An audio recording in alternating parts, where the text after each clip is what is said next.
every workout that I did, every meal that I ate, every time I made a decision that impacted this journey is what has made me, that is what has made me today. So I feel that when people find their own Everest, that Everest doesn't have to be climbing Everest, right? That was my Everest. Each one of us needs to find our own Everest. And your own Everest is your own personal dream, that dream that gives you that sense of purpose, that focus, that drive, that passion to go on that journey to relentlessly pursue. Because I do think if you go on the journey, whether you climb the Everest or not is honestly irrelevant here. If I didn't climb Everest, yeah, I would have been a little sad, honestly. It's my dream, and I didn't get to the top. But whether I climbed to the top of Everest or not, I became the person that I wanted to. And I honestly feel that if people find their Everest and go on that journey, irrelevant whether they make it to the top of their Everest, what will happen is a transformation during that journey, and they will eventually become the person that they want to.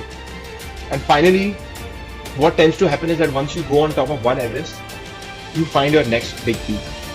And then you go on the journey again. And then you just repeat all the time, where you are constantly in this journey of life, trying to become the person you want to become, right? You're constantly shifting the goalposts.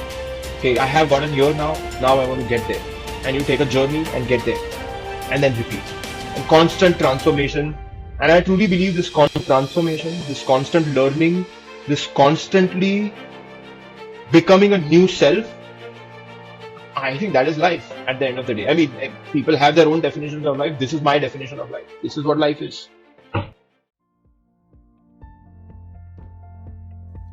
Welcome back to Plant Fueled. I'm your host, Callum Weir. There are those who dream, and then there are those who turn their dreams into reality. Against all odds, Kuntal Joisher is the embodiment of what it means to push boundaries, defy expectations, and prove that anything is possible when you set your mind to it. From living an unhealthy lifestyle to finding his passion on a single hike, Kuntal's journey is nothing short of extraordinary. That passion ignited something unstoppable within him, taking him from a casual trekker to standing on the summit of Mount Everest, not once, but twice. And he did it all while staying true to his ethics as a dedicated vegan, something many claimed was impossible. But Kuntal isn't just about personal victories, he's a pioneer. He became the first person to climb Everest in an entirely animal-free, custom-engineered mountaineering suit, proving that if something doesn't exist, you can create it.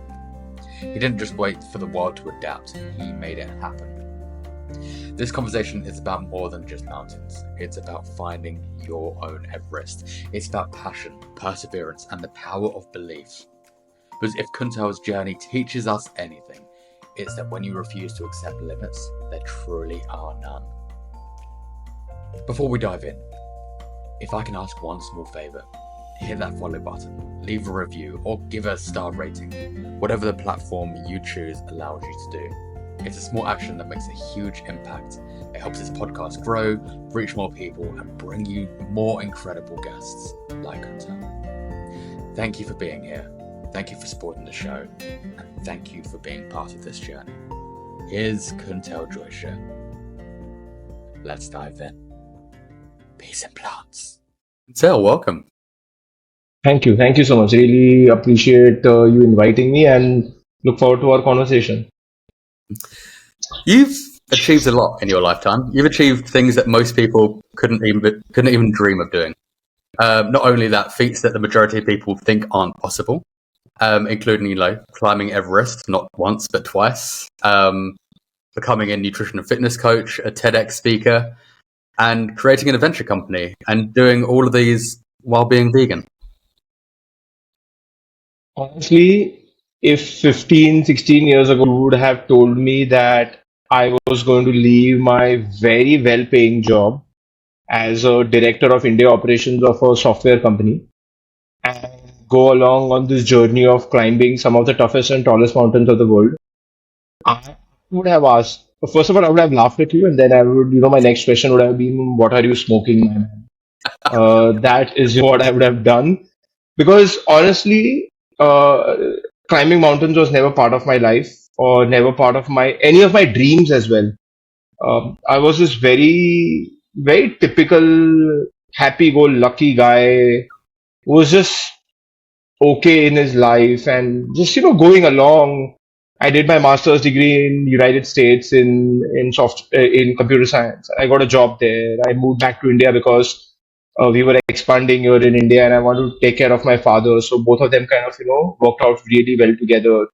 I came here, and just life was very good. Yes, sure, I was a vegan back when some of the like I've been a vegan since 2002, but life was generally very straightforward. And until a certain event happened in my life and kind of took a U-turn, and I went on this journey of climbing mountains, and then things just organically happened. It's not like I'm someone who plans 10 years ahead of time or 15 years ahead of time.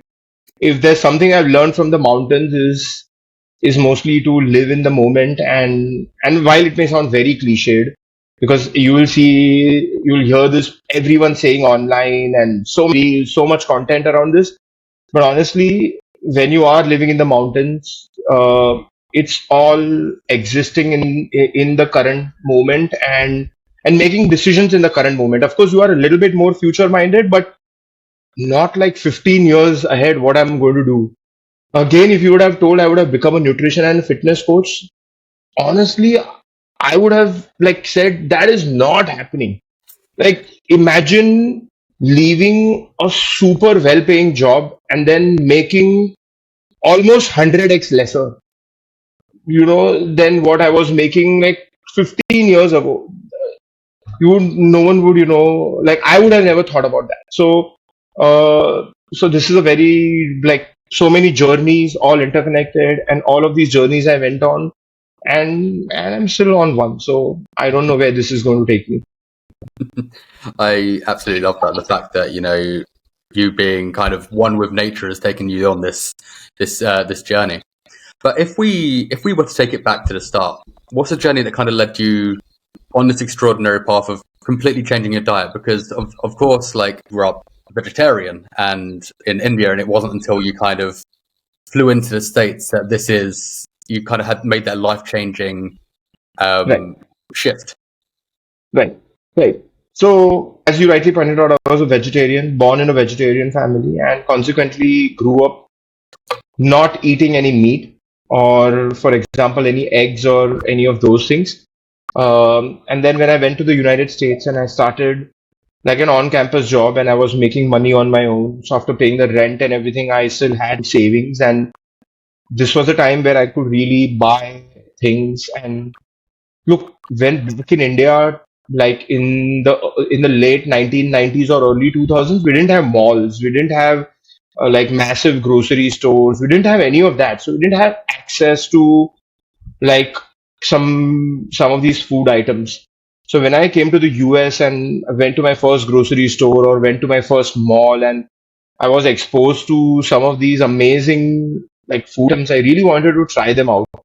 And everything from like chocolates that I always wanted to eat. I still never thought that eating meat is something that I would do, because I was, yes, from a religious perspective and from a family upbringing perspective, at least at that point, I always thought that eating meat was not right.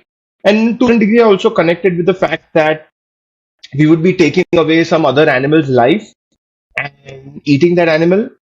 Would I want or would I wish that on myself or someone else? No, I would not. So I would not want to do that to any animal. So that mindset was always there, even as a vegetarian. But I would still continue eating ice creams and chocolates and pastries and buy leather jackets and buy woolen sweaters and just all animal products, because I simply had no idea how they were coming to me. Or maybe I had some idea, but sometimes you just don't want to accept that. You are like, Mm. I've already done so much. Uh, I don't want to do more. This is where my convenience, like draws line. Like this is it. I can't really go beyond this. But then I was also living with a couple of roommates who were, but especially one of them who was very uh, like kind of into the world of animal rights. I would not say animal rights, but more into his own religion, which is very very animal rights pro, and some of those things. So he would constantly question my choices. That, hey Kuntal, why are you eating this chocolate? If you read the ingredients, it has egg whites in them. Like for example, Snickers specifically. And then he would look at my, like I would buy the ice creams and he would say, look at the ingredient, it has egg yolks. These pastries that you are eating, they're clearly mentioning allergy as egg. So why are you eating some of these things? And I was like, for a while, I continued ignoring him, and then I told him, okay, let's get into a discussion about this. Can you tell me why is this not, why am I wrong, or why is this a problem? And that's where he shared with me a lot of undercover footage from PETA about especially the egg industry and the leather industry, because those are the two things he was targeting that I give up or I consider giving up. So I started reading up about eggs, and I started reading up about the egg industry itself and the leather industry as well. I mean, it was a no-brainer, right? I simply had never made the connection that leather is a skin of an animal. It's I feel sometimes we are so desensitized to some of these products because that leather jacket, if you walk into like a Nordstrom store, you would never make the connection that like maybe a cow or a couple of cows actually died for me to wear that jacket. There's simply no understanding behind that. For example, when you're looking at meat, you clearly know that this is a dead animal body that you are eating. And people who continue eating that in spite of knowing that, oh, I'm not going to get into that.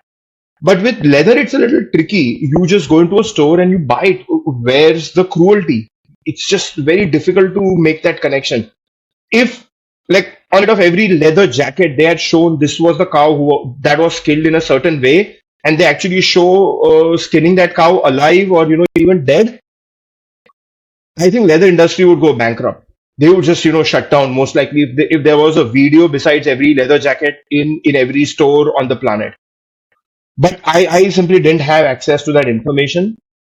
And when I started seeing these videos, it was an eye opener for me for sure. But then some of these videos also segued me into videos about dairy industry, which honestly I feel is the start point of the cruelty. I think leather industry is more towards the downstream portion of the cruelty. I think today even leather unfortunately has gotten upstream where they are just growing cows for leather directly. So even that's getting more upstream as the demand increases. But I looked at dairy and I started seeing the whole process. And it was aha moment after aha moment after aha moment, because it's like step one, when is the cow going to give milk? Only when she gets pregnant. And these are some of the things that I had never sat down, actually put some time and effort to think about. Mm. Again, going back to the desensitization of this whole industry, like you get this nice box of Horizon cow milk with a happy cow photo, printed on the top, and honestly, you just drink it, and the taste is so good. So you never question any of these things. But I feel once my friend got me like into just thinking about these things and just seeing these videos, I quickly, like at that point, I realized I can't unsee any of this. This is seen. This is now registered here. Now the next steps are I have to make decisions around this. That I can continue saying that this is okay, that this level of cruelty is okay, and I'm fine with it, and this is how world is, and I'm going to go forward. Or the second step, or the second alternative was that I actually do something about it. Those are the two alternatives. And I don't know why I decided to do something about it. I have no recollection of that because back then I didn't think that this would be such a huge decision that would dramatically alter the course of my life. I didn't think about it. I just thought I want to do something. Maybe for once in my life, I want to, keep apathy aside and maybe do something about it. And so I said, I'll do something about it. And I quickly started researching what can I do. And there was very clear two things that I had to do. I could control what I eat 100%. As someone who is getting an education in the United States in a private university, I was definitely privileged enough to say that I control what goes in my mouth and I control what goes on my body in terms of the clothing, in terms of the like a soap I was using or a toothpaste I was using or all of those things. And I realized that there are plant-based or vegan or whatever you want to call it, like non-animal alternatives to pretty much everything. I was living in Los Angeles and there's everything that was available. But at the same time, I also realized that there is this movement called vegan, and people identify themselves as vegan. And that's when I decided one day, okay, I've done all this research, I'm going to be a vegan. And that I'm going to be a vegan from like right now onwards. And I just shifted from a vegetarian to a vegan like in that moment. Once I made the connection that really there was no difference between a piece of meat or a glass of milk or the block of cheese that I really loved or that leather jacket that I was flaunting, and that all of these things came from abused and slaughtered animals and exploited animals. And once I made the connection, it was super easy to go vegan for me. It maybe I am just someone like who's built like this, where if I make the connection, I can't be in between. I can't say I will do a gradual journey to becoming a vegan. And to every each their own. Whoever it's our own individual journeys and it's our own personal journeys. So for me, it was like I made the connection and I was vegan the next moment. At least initially, I was mentally a vegan until I realized the word vegan and then took the actual actions. But I was there, like I'm going to be a vegan, and So, that's how kind of my vegan journey started. so it was very much that kind of you saw all this information, and it was literally like a click of the finger, and it's this is me done. I'm done with this. Done. Like I've got the information I need, and I'm moving away from this completely. Yes, that is how it started. No, I respect that a lot. Like I know a lot of people do like overnight, transformations, but a lot of people you can know kind of have to make that shift over time, or they get the information but they just can't. But they're so indoctrinated into like the marketing of everything that sometimes it can be very hard to shift. But I'm guessing as well, like being in a place like Los Angeles that is like the forefront of like the vegan movement as well is it's so much easier when you've got everything there around you to kind of help propel that. Right. So just a couple of things here, because since we are talking about people's journeys into veganism or transit to veganism, a couple of things that really worked for me. I'm not saying that this is going to work for others, but a couple of things that really worked for me. The first one was finding support, finding community support. Now, back then, I really didn't know any in-person vegans because no one in my family was a vegan.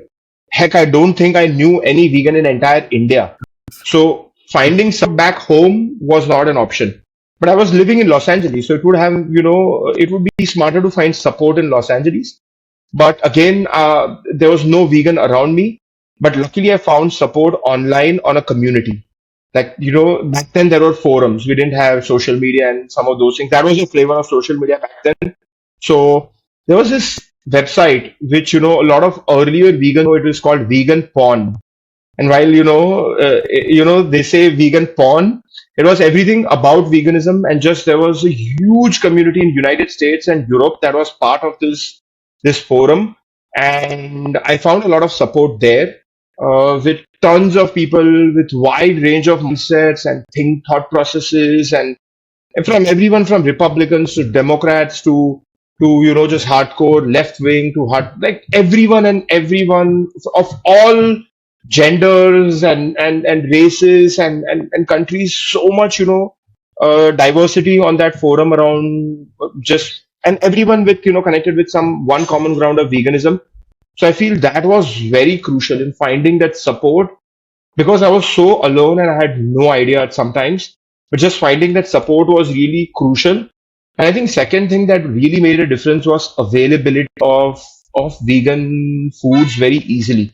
For example, I really love drinking milk, and to seamlessly transition from drinking plant like a cow milk to plant milk and finding all those options of plant milk very easily was a big advantage, or I felt was a big big point in allowing me to make the transition very easy. I would literally walk into a store and there would be like an entire aisle filled with soy milk. Back then, there was no oat milk, there was no other milk, there was some almond milk, but it was mostly very soy driven. And I still continue drinking soy milk. So 22 years later, I'm still a soy milk fan, will always be one. And drank so much soy milk and getting just food very easily, or getting some of these vegan products. And then I had three vegan cafes, 100% vegan cafes within 1 mile radius of where I used to live. So if I anytime wanted to order out or wanted to go out and eat, it was just a lot easier. So I feel availability of foods and just generally availability of products made my life a lot easier. Now that honestly is no longer a big issue, because 20 years later we are living in a world where veganism is just mainstream now. There's vegan food and vegan products and everything available. At least, let's say I'm talking about India, in at least tier one and tier two cities. Maybe if you go a lot into villages and maybe tier three, tier four cities, you may not find as much.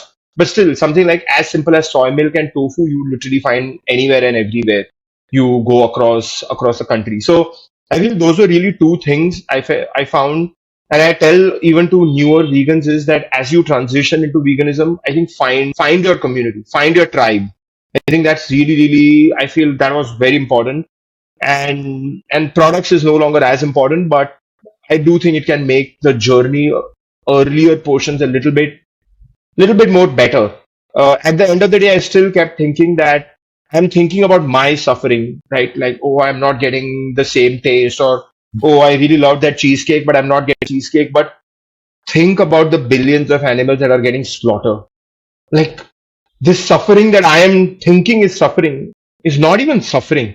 It's just like a tiny inconvenience that if I just persevered a little bit, will become second nature and will become my life, which is what it is today, 22 years later. So, Yeah, it's yeah, very much like in comparison, it's very much taste bud inconvenience to like a lot of suffering. But yeah. your friend that told you to watch all these videos, watch the leather, watch the eggs. I'm guessing he wasn't a vegan then, seeing that there still wasn't that support around. No, he wasn't a vegan. He was still a vegetarian, an ethical vegetarian, he called himself. And I still tell him today, till date, he's not vegan. And I tell him, I do not understand ethical vegetarianism. How What? can you call yourself ethical and then be a vegetarian? There's simply no common ground between being ethical and being a vegetarian. It's just, it doesn't go hand in hand. It's a paradox. So till date, I tell him, um, everyone has their own time frame and timelines of when they will do it, but it's been 22 years and he's still not a vegan. So I am one, and way more passionate about the overall movement and everything. But yeah, there was no support, honestly speaking, other than the community, the online community. There was no support as such. So after this, I'm assuming, flew back to India. Well, it was still 4 years that I was in the US, and I lived in the US as a vegan. And it was late 2006. I moved to United States in 2001, and then late 2006, like, is when I moved back to India. Mm. And is this then where you managed to find this kind of passion for climbing, or was there still there was still a journey there? I guess it wasn't. I've just landed back. I'm going to explore something new. Maybe you could take up a hobby, and climbing might have been that. No, actually, it never started as a hobby. It I came back, got married, and like we just doing regular stuff. And it was on a vacation that I took my wife, where we went to the Himalaya. Because we live in India, so Himalaya is so easily accessible to us that I can take a short flight and be in the middle of the mountains. And I think it was that trip in February of 2009 where I truly fell in love with the mountains. Or more so, I think the state of mind that I was able to achieve in the mountains. I still remember when we did a small hike, and I was on top of the mountain. In that moment, the entire moments of future and past, like there are these in most of the day-to-day life, we are always kind of planning for the future. Hey, I'll do some savings, and this is what I need to do. These many clients I need to get. It's just constant. Your mind is occupied in that future and planning for the future. And then occasionally, you're also constantly stepping back into the past and like these are the mistakes I made. I need to learn from them. I don't need to repeat them. And kind of thought process going on. The problem is that the present is so rapidly, moving away or like becoming past that I think in all of this stuff you are really never able to live and enjoy the present moment. But when I was on the top of that small hill in that trip of February of 2009, all the future melted away, all those worries about past and future, everything melted away, and the present moment came into extreme focus, and I was able to kind of live and enjoy in that moment. I still every time I remember that moment, it was so peaceful, it was so quiet. I had never felt that deep happiness in my life. 30 years of existence, and I had never felt that happy.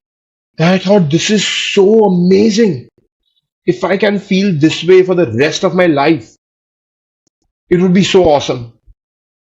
And unfortunately, anything that I did at sea level, including some of the things that I was really passionate about around veganism or around technology, none of that gave me the happiness that I did in mountains, which took me eventually 1.5 year later signing up for Everest Base Camp Trek because I really wanted to see the tallest mountain in the world.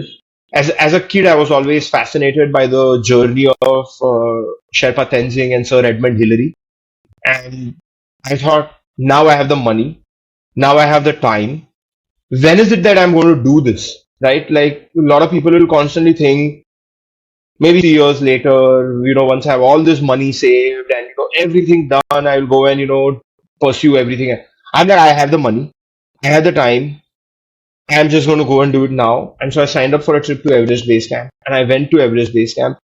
And one evening, I saw a sunset happening on Everest Base Camp, and it was the most magical sunset that I'd ever seen in my life. I still remember the last rays of sunset were falling on Everest. Every other mountain had faded away in the colors of gray and blue.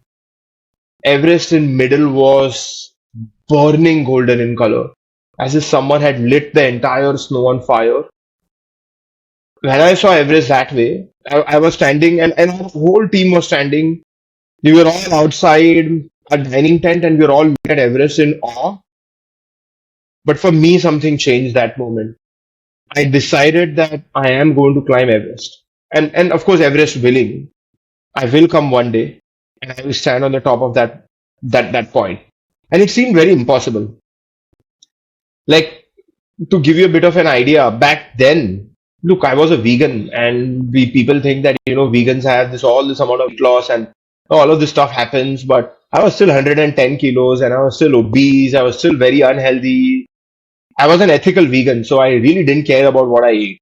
I could eat all the deep fried junk food, existing on the planet, all of it vegan, and just enjoy it. Um, no athleticism, no background of sports, no background of adventure, no background of doing any of this stuff. Like, like I still think of my family and my extended family. I think if someone has to climb one floor, they take an elevator. So that's the kind of like background I have as a from a genetics factor or just from an exposure factor. No one had exposed me to any of those things. So it really, when in that moment I saw Everest and I said, I really, from the bottomest part of my heart, I want to go and climb this mountain. This is the calling of my life. The very second thought in my mind came was, Kuntal, this is impossible. You can't do it. How are you going to do it? Do you have the courage to go on this journey to pull this off? No, you don't. And so this constant voice in my mind saying, it can't be done, it can't be done, it's impossible. I came home and I told a lot of my family members, my extended family members, some of my closest friends, everyone said you have gone mad. Each and every person I told said, "You have gone mad. Stop this. Don't don't do this. You'll throw your career away. There'll be a lot of repercussions of what you are the journey you are about to take." I even started looking up about Everest and suddenly realized 350 people have died climbing this mountain. But more than what people don't hear about is thousands and thousands who come back with nasty souvenirs, right? Cut fingers, cut toes, brain infections, lung infections, comatose for the rest of their life. Stuff people don't hear about, right? That happens on Everest. Yeah. So started researching about this stuff and then started researching about. Look, another fact that I got from some of the people in mountaineering world was that you are a vegan. You will definitely have to reconsider veganism to a certain degree if you want to kind of succeed at climbing Everest. And I'm like, that makes no sense to me. Why should I consider veganism? Or why should I reconsider veganism? What's the connection here? And then some of them started saying that how are you going to build the stamina and the strength and the endurance and the fitness without eating meat? Because the common prevalent notion back then, at least, again, there was no social media. Now we have social media and so much studies, and after veganism went mainstream, that it can be done and should be a no-brainer. But back was still a lot of preconceived notions around veganism that it can't be done. That vegans are for people who want to recover from health issues, and vegan, is perhaps for people who are just sedentary, who are not very active. And there were way too many vegan athletes even back then. So it's not like that, but just that there was no exposure about those many of those athletes.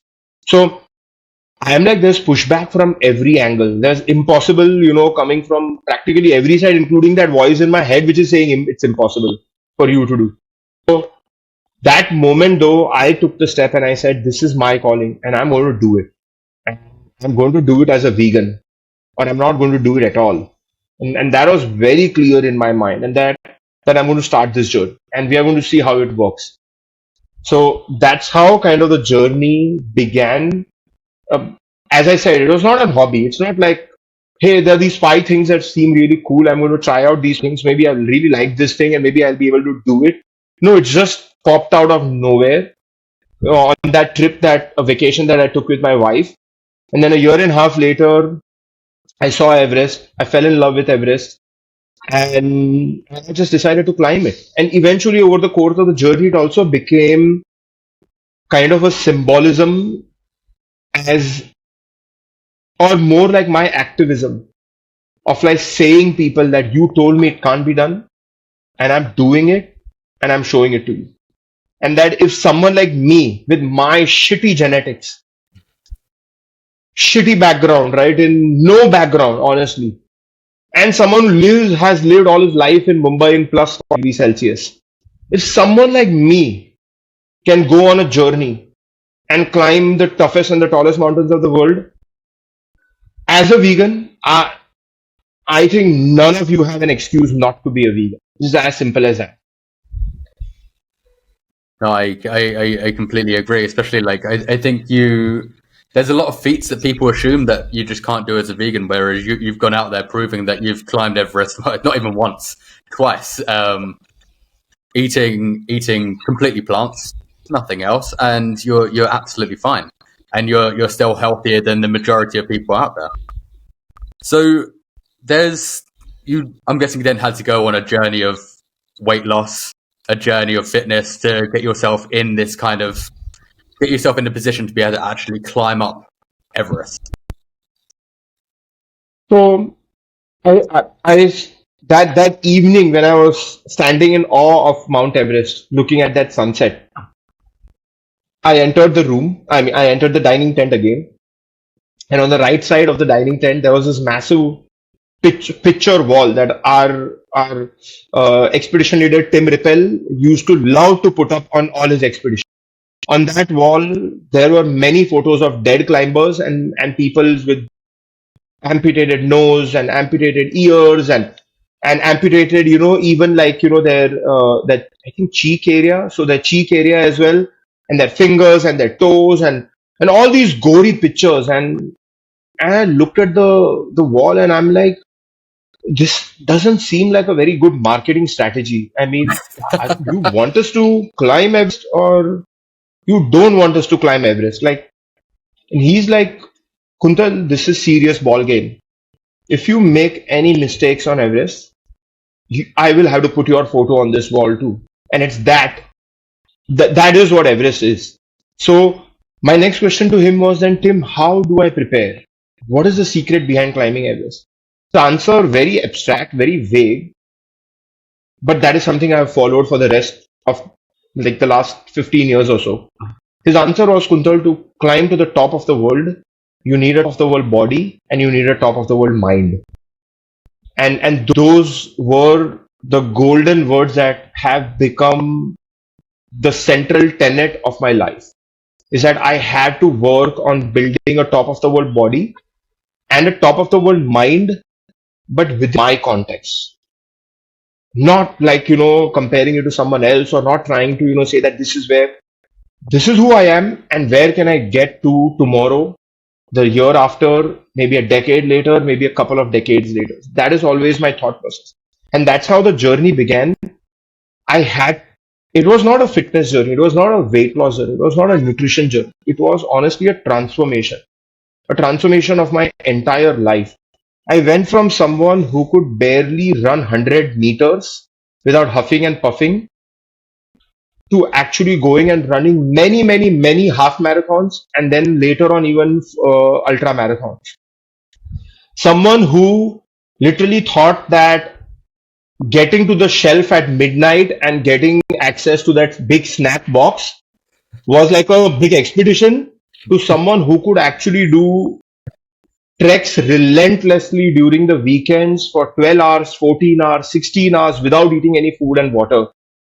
To someone who could, who was taking one floor for an elevator to climb one floor was climbing 350 floors up and down 3 or 4 times in a week. Right. So it was that journey that I took and so many things, right? It's not just about fitness, right? About every meal that I focused on, right? So of course my diet was not so great. So I had to take some help. A very famous blog called Happy Herbivore. It's still a very famous blog today as well. And one of my co-workers in the US company, Happy Herbivore was their partner, still continues being their partner. And they put me in touch with Happy Herbivore. And she looked over my diet and she said that, hey, look, I can, suggest certain things that you can really do. And some of her recommendations were that I shift to a primarily whole foods plant-based diet. I didn't, but I took a lot of recommendations from that. And I realized that whole foods were very important for just in general my life, not just performance, not just, endurance or strength or anything. It's just overall life. Whole foods had to be a crucial part of that. So took some of those things and took many of the ideas that suggested over a few email exchanges that we did.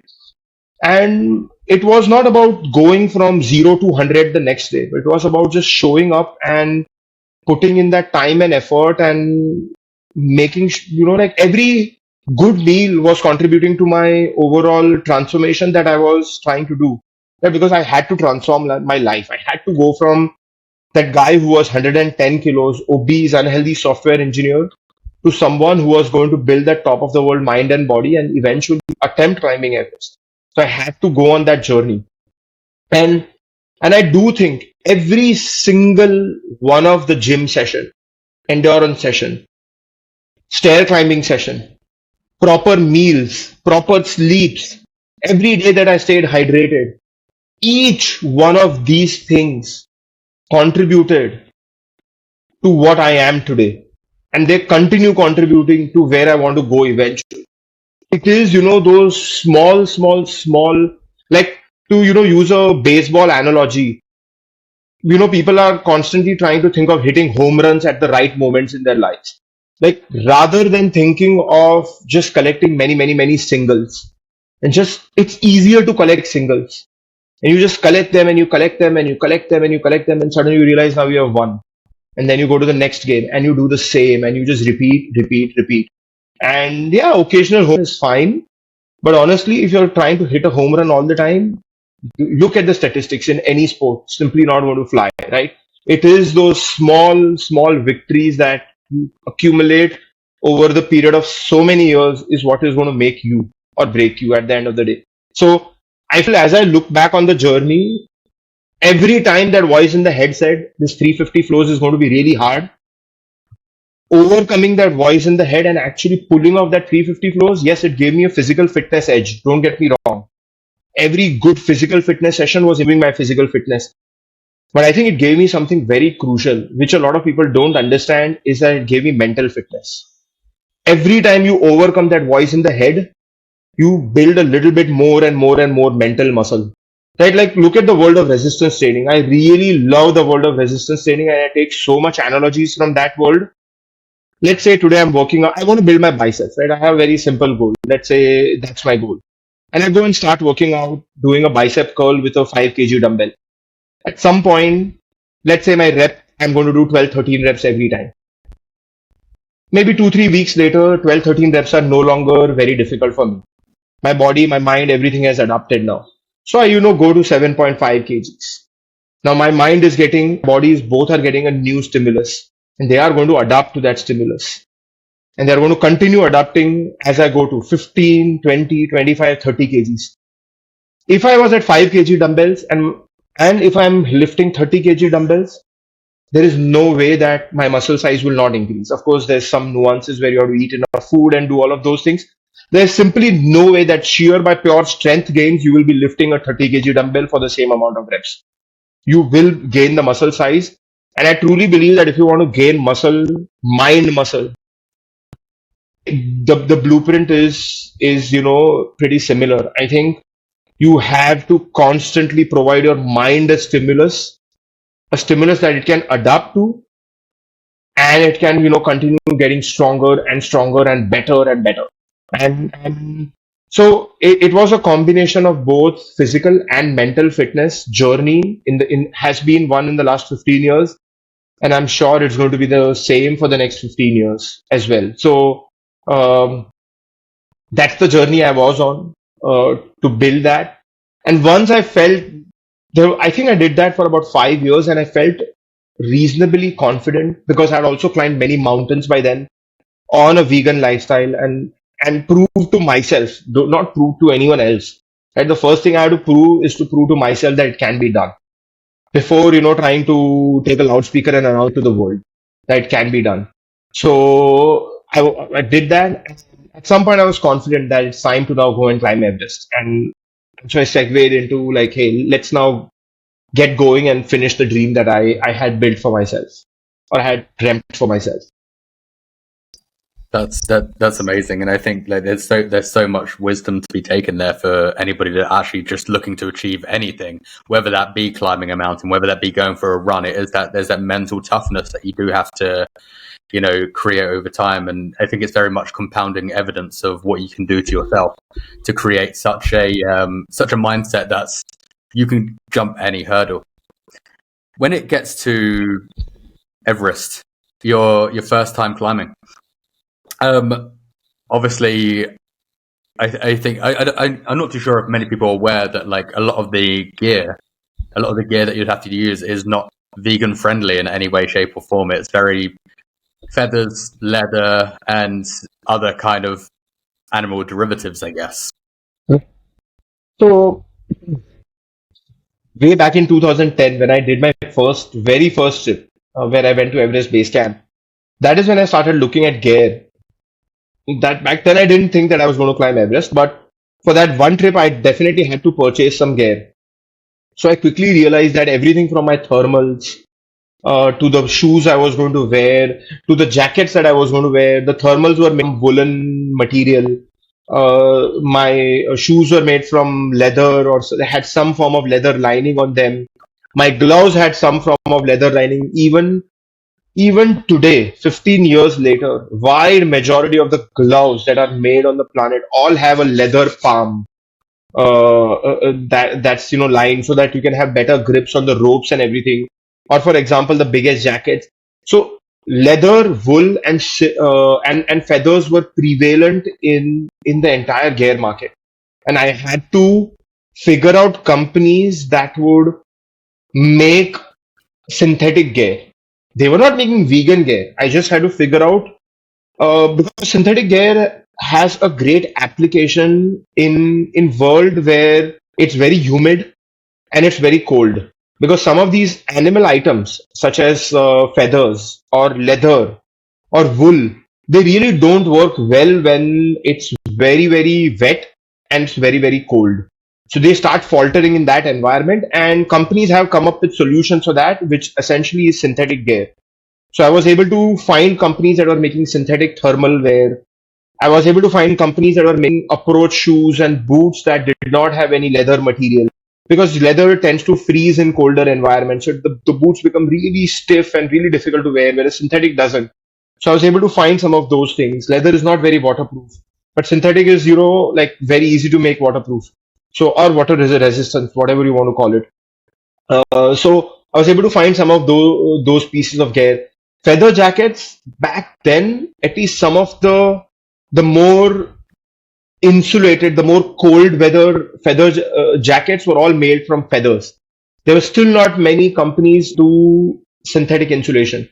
There were some, but those jackets were like really medium insulation layer. They were not really very like a parka, like a huge parka that you would perhaps wear at 7,000 meters at a camp on Everest. Those things were still non-existent back then.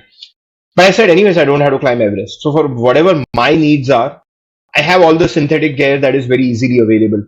My sleeping bag was synthetic, my thermals were synthetic, my jackets were synthetic, my boots were synthetic, my gloves were synthetic. So the initial climbs that I did of 20,000 feet, 20,500 feet, 21,000 feet, many of the mountains, mostly in the Indian Himalaya and the Nepalese Himalaya, they were all very, very straightforward to climb as an entire vegan while eating vegan food and while wearing synthetic gear. Gear was really easy. There was a big shift in my journey. The earlier portion of my journey, gear was really easy because I was still climbing lower mountains.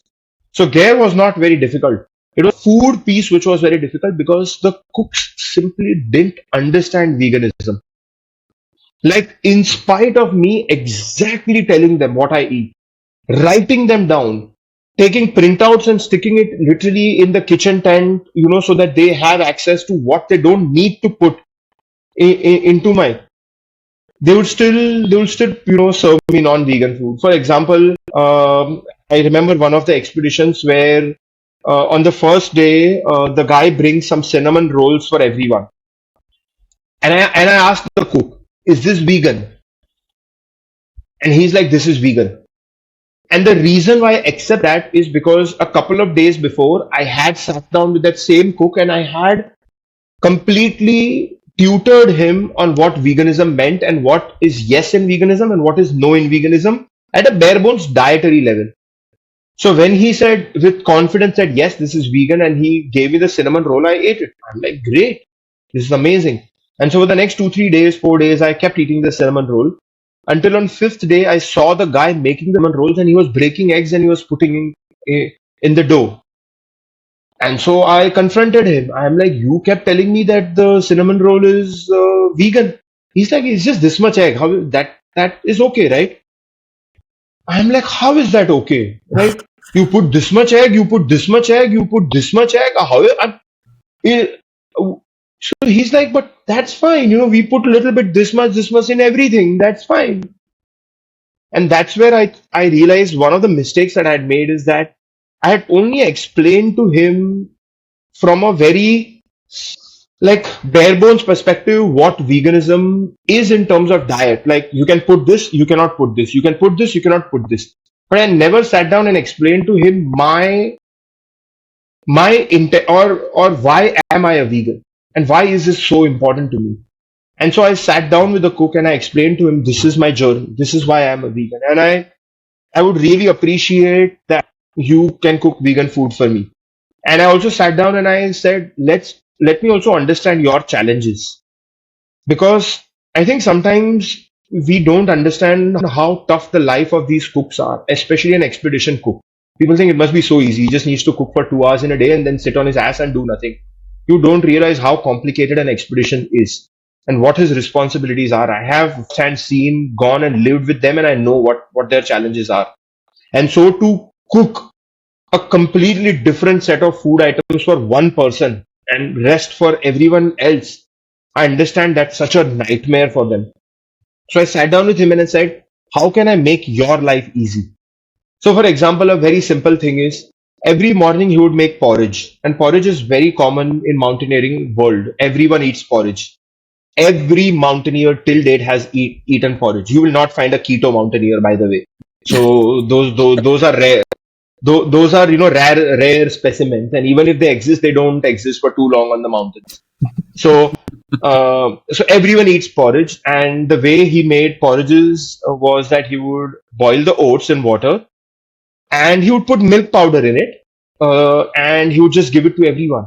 And every day I was asking him that is this vegan, and he would say this is vegan because in his mind a little milk powder is not a problem.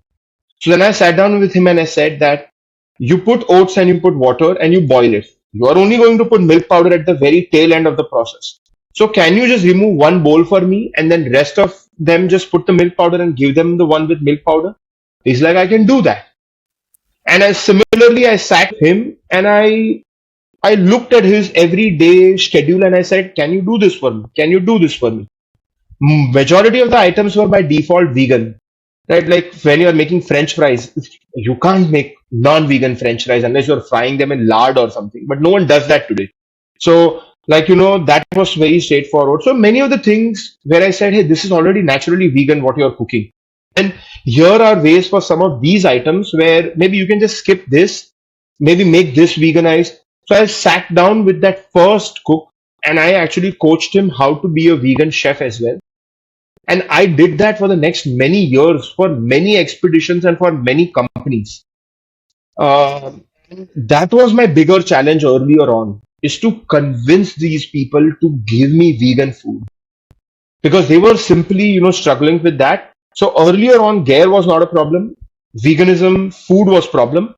And then as I got closer to Everest, Gare started becoming a problem and food didn't was so much of a problem because I'd already coached these chefs. They already knew what vegan meant. So the moment I was on an expedition, I was going with the same company every single time to avoid running into coaching multiple chefs every single time. So I knew, hey, this guy just knows how to make vegan food.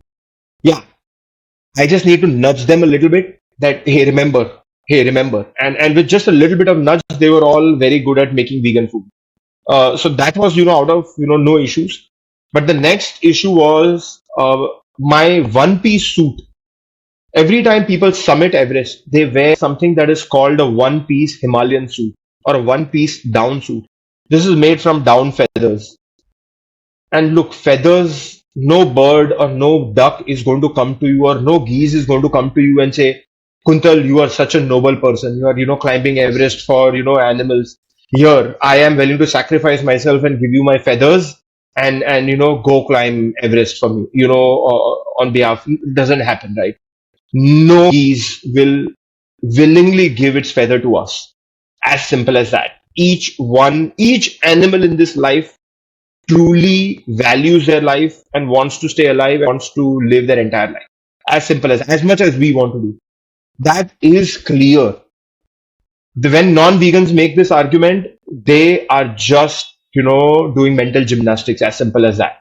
So, ducks are killed, as simple as that. I've done some research and I think for one synthetic suit, a full grown duck, about 15 to 17 ducks are killed and their feathers are required for, I think, one for one down suit. That's insane. So unfortunately, there was no alternative for this down suit. This down suit keeps me safe in minus 50 degrees Celsius and winds of hundreds of kilometers per hour. It is simply the most crucial piece of equipment when climbing Everest. And then there are mittens, the mittens that you wear to protect your hands. This is the second most crucial piece of equipment. And unfortunately, every mitten in the world that existed was either consisting of leather or consisted of feathers or consisted of both items. So this was a big issue with the gear. When I submitted in 2016, unfortunately, I wore a down suit meaning I was wearing a duck feather suit and I was wearing mittens that consisted of duck feathers. The upper layer, meaning the palm area, had a leather, didn't have any leather on it, so I was able to find a version which was made without leather, but it still had duck feathers. On that climb, at one point, my fingers got very cold, and unfortunately, I had to remove those mittens. I had to wear the mittens of my Sherpa guide, who graciously offered them to me because my I had lost sensation in my right thumb, and I was almost close to getting a frostbite and losing it. So he gave me his mittens for the last 7 or 8 hours of the climb up and down. Unfortunately, they consisted of both leather and feathers. So my 2016 climb, while it was an entirely on plant-based diet, I would not call it a vegan climb because I was simply wearing a lot of animal clothing to make that climb. But post that, I realized the mistake I had made, or I realized that maybe I should have persevered a bit harder in finding the alternatives, or I should have done something else about it. I came back home and I decided I'm going to try again. That I really, really want to address this issue. Imagine my photo from 2016. It went viral. Every newspaper in India, many newspapers in the United States, many vegan magazines, everyone put that photo on their cover and it was everywhere. Right? First vegan to summit Everest. That photo itself had 15 dead ducks in that photo itself. Imagine it was such a big issue. Anyway, I decided that I had to address that issue. So I started looking for alternatives. 2016, when my first summit happened, was also around the time where veganism was starting to go a lot more mainstream. So we were also starting to see a lot more companies in the space of animal-free insulation, animal-free materials, and just generally a lot of that innovation was happening in that space. So I luckily ran into this company called Save the Duck, Mm. and and I and I wrote them like a cold message on Facebook. I have screenshotted that message and I have it till today. And I told them I don't need money from you because every time I reached out to someone saying that can you build me a synthetic suit, they would think that I'm asking for sponsorship. And I said that I don't need your sponsorship. I don't need your money. If worse come worse scenario, I'll break my bank and I will do whatever it takes to figure out a way to go and climb Everest. But I don't need your money. I don't even need you to build a synthetic suit. Can you just send me 5 kgs of Save the Duck insulation? They have a proprietary insulation called Plume Tech. And I said, can you just send me 5 kilos of that like in a box and send it to me? I'll build my own suit out of that. And that's what I told them. And I was not expecting a response. But 10 minutes later, I got a response saying, can you come on a phone call with me? And I'm like, okay, why not? And so the person who called me was the chief marketing officer of Save the Duck. And she said that we would love to build a synthetic suit for you. We want to get on board your project and we really want to see you on top of Everest. And I'm like, wow. And so for the next 8, 9 months, there was a lot of research and development and a lot of back and forth between myself and Save the Duck design team. And eventually we came up with the first synthetic suit. The only problem was that this suit had not even been tested in minus 5 degrees Celsius. So who want to test it, right? Like, right, most of these bigger companies like Mountain Hardware, North Face, they have these one-piece suits, but those suits are tested rigorously over a period of maybe last couple of decades by some of the top-notch mountaineers of the world, and after tons of all of this, they come into the market and they are sold. And I have this suit, a completely bespoke custom suit sitting here. I have no idea whether it works, it doesn't work, what will happen.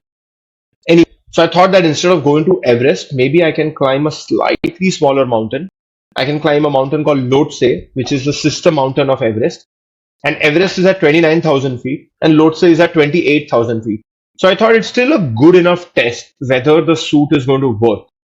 And on May 15th, 2018, submitted Lhotse, and the suit just worked fine. It was perfectly okay, all great. And when I was standing on Lhotse, it's a sister mountain of Everest, so I can see Everest right, literally stone throw away from me. And standing on top of Lhotse, I knew the very first thought that came in my mind was, I'm going to stand on the top of Everest and do it as 100% vegan this time. And the question is no longer a matter of how this is going to happen. It's only a matter of when this is going to happen now. So I came down, finished the expedition, and the next year I signed up to climb Everest. And 2019 I went on Everest. Uh, the expedition was the Tibetan side, meaning the north side of the mountain, and we summited Everest on 23rd May. I did that wearing entirely vegan clothing. And a quick story about the mittens. Now, Save the Duck was already making my suit, so I didn't think it was smarter to ask them for mittens. Because then they would think that this guy, we are just making one now, he's asking this, and then he'll ask the next thing, and then he'll ask the next thing, and the next. I'm like, let's go into this.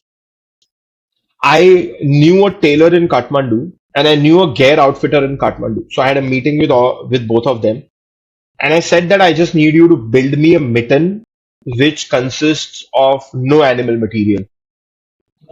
So we sat down and we created a mitten on ourselves.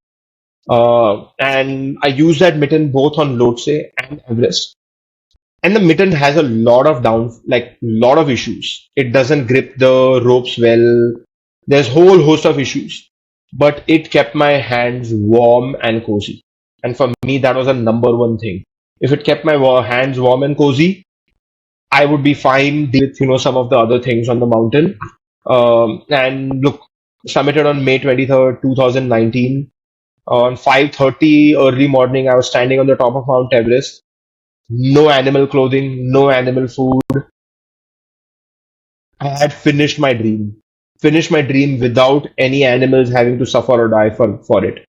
And I had also taken a vegan flag with me. The only problem was I would try to fly the vegan flag and there was so much wind that it would just, fly. I would try. And so I even just was able to, get one photo with the flag, like flying, but not very visible. But yeah, that was the overall journey, especially in terms of gear. So it kind of was like earlier on, vegan food was the problem, gear wasn't. But as we got into it, vegan food stopped being a problem, and vegan gear was a problem. But that also got resolved with the help of Save the Duck. Still today, I think animal-free gear is still a little tricky issue if you want to climb Everest, because really no one is creating any animal-free gear. Yeah, I'm guessing at least commercially. I'm guessing it's probably not a great business model when there's only one of you trying to to get hold of this. Yeah. So imagine if a suit costs like a regular mountain hardware suit costs about $1,500, and that suit is because maybe about 100, 200 people across the world buy it. And maybe as a brand, it makes sense for them to have that suit, be part of their gear list. But who else is going to create a vegan suit when there are like one or two climbers in the world wanting it? Right? So it's a little tricky. But my hope is that with veganism as a movement going mainstream over the course of last so many years, there's going to be a lot more vegan climbers and there's going to be a lot more demand. And hopefully we'll have like some form of a commercial vegan suit perhaps in the market, and vegans can then go climb some of these bigger mountains with, without having to worry about, hey, where will I get my suit from? Where will I get my mittens from? How will some of these things happen? I do like the fact that you did choose to be the guinea pig for a suit that may or may not have worked, and like I'm guessing if you got up the top and it wasn't working, that could have been quite deadly for you as well. So I had. I'm not going to say that this was a reckless choice in 2018. I actually did have a down suit, but what I ended up doing is I thought that if I have a down suit, there may be a point in the journey where I may think that maybe it's just not worth the risk. Let's wear the down suit and go. So I actually decided to not take the down suit with me at all. I just left it off. That way I didn't have a fallback option And that way I would have to make this option work. And if it didn't really work, then I would come back and learn something from it. And maybe we would, be able to build the next version, which would be a lot better. Um, though, as I said, it was a calculated risk. My thought process was we would take it to about 7,000, 7,500 meters, which is roughly 23,000 feet. And if the suit worked there well, there is a good chance that above that also it would work out just fine. But I think then at any moment, if I thought that I was getting way too cold or the suit was not keeping me warm, that we would abandon and we would bail and we would just get the heck out of there. So that was already thought of the overall plan.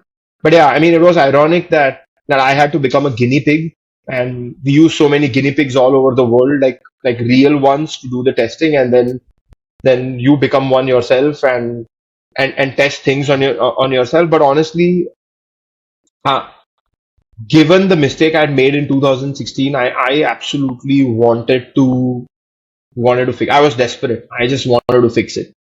I wanted this suit to work, and luckily, Save the Duck did a kick-ass job at it. So here I am. And I've seen the picture as well, and it's a beautiful suit as well. Yeah, it's Fantastic. amazing suit. Unfortunately, I've given up that color because my Sherpa decided to take that suit, and my Sherpa decided to start climbing with that suit. So his name is Mingma Tenzi Sherpa, and now he has climbed 13 out of the 14 8,000-meter mountains of the world wearing that suit. So That's imagine a journey that I could perhaps never take. He has already taken it, and if he climbs a fine one, I'm hoping that he'll finish it this autumn season, sometime in September, October. He would be the first person in the world to have climbed all the 14 8,000-meter mountains without wearing a suit on his body, and showing to the world that synthetic suits work in the harshest environments on the planet can offer. that's incredible. When you're climbing Everest, is there always a kind of, you're climbing a very dangerous place? Is there always in the back of your mind like this could be the end of me? I may never come out of this alive. Like, Um, no, honestly, I've never thought that way. No, like I'll never, in terms of death, yes, sure, it's a reality on the mountain, and a reality that you have to accept, that you are choosing to go on a mountain where there are things that are not under your control. Many of the things that are not under your control. And there is a small chance that some of those things can happen during your expedition and you may not come back home. But the way I think of it is, instead of worrying about those things that are not in my control, I would rather worry about things that are in my control. And those things are my own fitness, my own wellness, my own endurance, my own mental stability and mental decision making. And those are the things that I can really work on controlling or work on improving. And then once I am in the mountain, like I had this, epiphany during one of my climbs on Everest. There's this section called the Khumbu Icefall that is between base camp and Camp 1. Now, to describe you Khumbu Icefall, think of it as a river of snow and ice. It's like a glacier basically. It's a 2.5 kilometer long glacier, and it's going from about 6,000 meter like a waterfall to about 5,300 meters, right? So it's taking a dip and it's like flowing like a river. So it's like a frozen river. And if a glacier takes a dip, it's going to get broken all across the place. So there, it's a 2.5 kilometer of a big massive field filled with like popcorn. But each popcorn is perhaps the size of an entire building, the size of this entire room, perhaps even bigger. Some of them are even like maybe the size of an entire stadium. That's how that entire area is. And think of that area, it moves 2 to 3 feet down every single day. So as we are walking on top of that glacier is actually moving. because the pressure from above is just pushing it down, down, down, and it's just coming down constantly. And due to that pressure, sometimes these big popcorns, these big buildings, these big complexes of snow and ice can actually crash and fall on you anytime. So in the world of climbing, it's called playing Russian roulette as you are going through, this entire area, because these blocks of snow and ice can fall on you anytime. So when I first couple of times I went through this area, there was this part of me that was constantly tense, nervous, anxious, on the edge, trying to control every possible outcome. And then there was this moment where I feel there's an area called the football field, and we had stopped for like a quick, water break in that area. And in that moment, I had this aha moment where I thought, look at this massive expanse of snow and ice.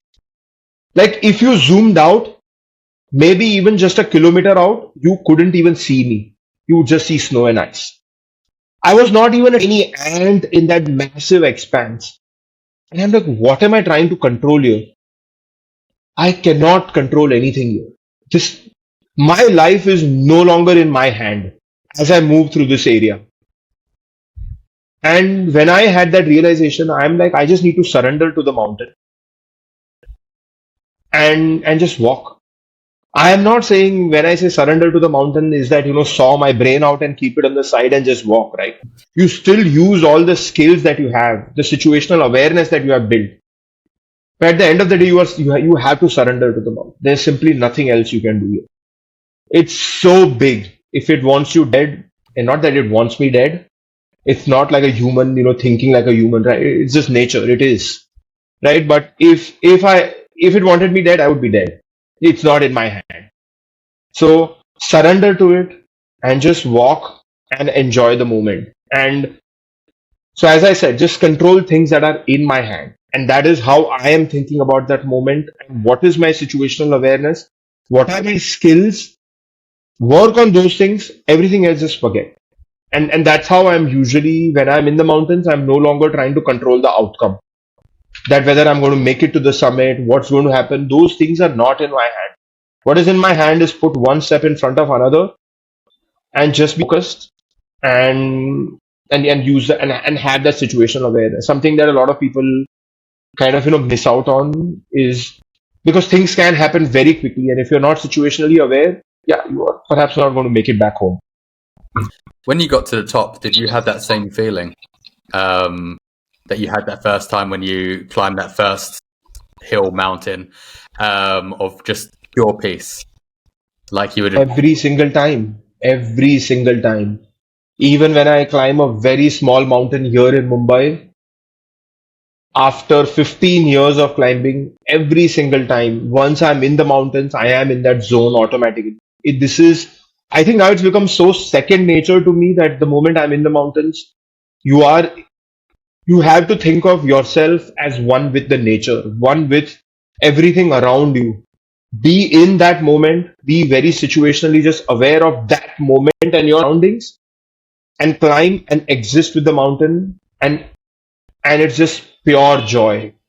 It's unadulterated bliss. I cannot explain in words. Like till so all these years, so many people have asked me, why are you going over and over and over again? Like there are some hikes in near Mumbai that I've done 100 plus times, the same hike. And people are like, how do you enjoy? I'm like, you guys think of a mountain as I want to go see a new place. I want to go do a new summit. I want to feel a challenge. I want to do this. This will happen. I will get some social media content. I will do this, that. I have no agenda. My only agenda when I go in the mountain is to be one with it and enjoy those moments that I am there. There's no hidden agenda of, yes, back when I was climbing Everest, there was agenda of climbing Everest, and there was this agenda of doing some vegan activism around it. So there were some of the things attached. But in most circumstances, when I'm climbing a mountain, I just want to go climb it. I just want to enjoy it, even if it is the same mountains, right?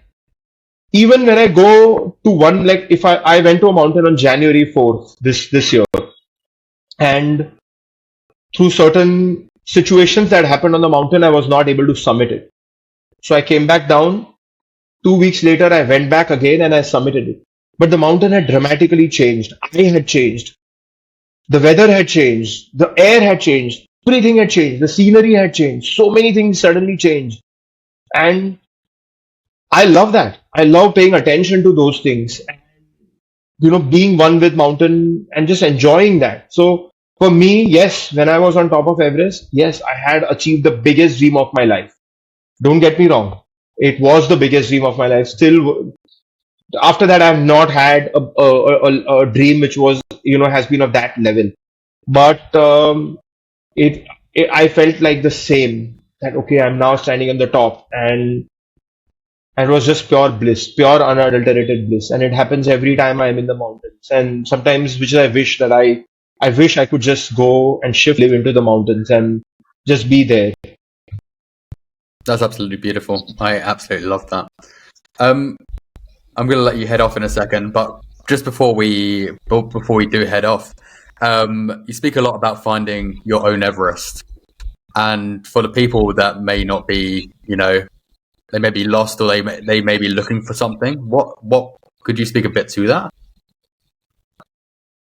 Yes. So personally, me, when I found my Everest in 2010, it honestly gave me the drive, the focus, the passion to go on this journey where I relentlessly pursued that Everest. So it changed my entire life. I don't know that Kuntal from 2009. That Kuntal is a different person and I am a different person. We are no longer the same. We may be the same body, but we are completely drastic minds, different minds. And the reason that transformation happened is because I went on that journey.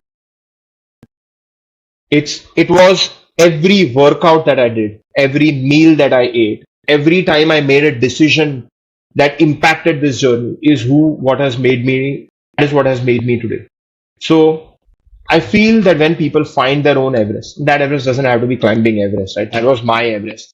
Each one of us needs to find our own Everest, and your own Everest is your own personal dream. That dream that gives you that sense of purpose, that focus, that drive, that passion to go on that journey to relentlessly pursue it. Because I do think if you go on the journey, whether you climb the Everest or not is honestly irrelevant here.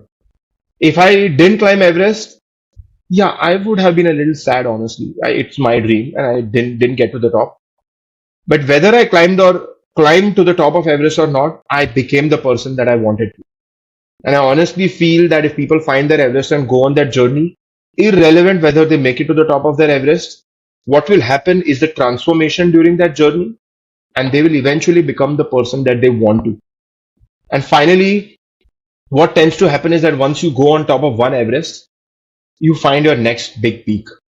And then you go on the journey again. And then you just repeat all the time, where you're constantly in this journey of life, trying to become the person you want to become, right? You're constantly shifting the goalposts.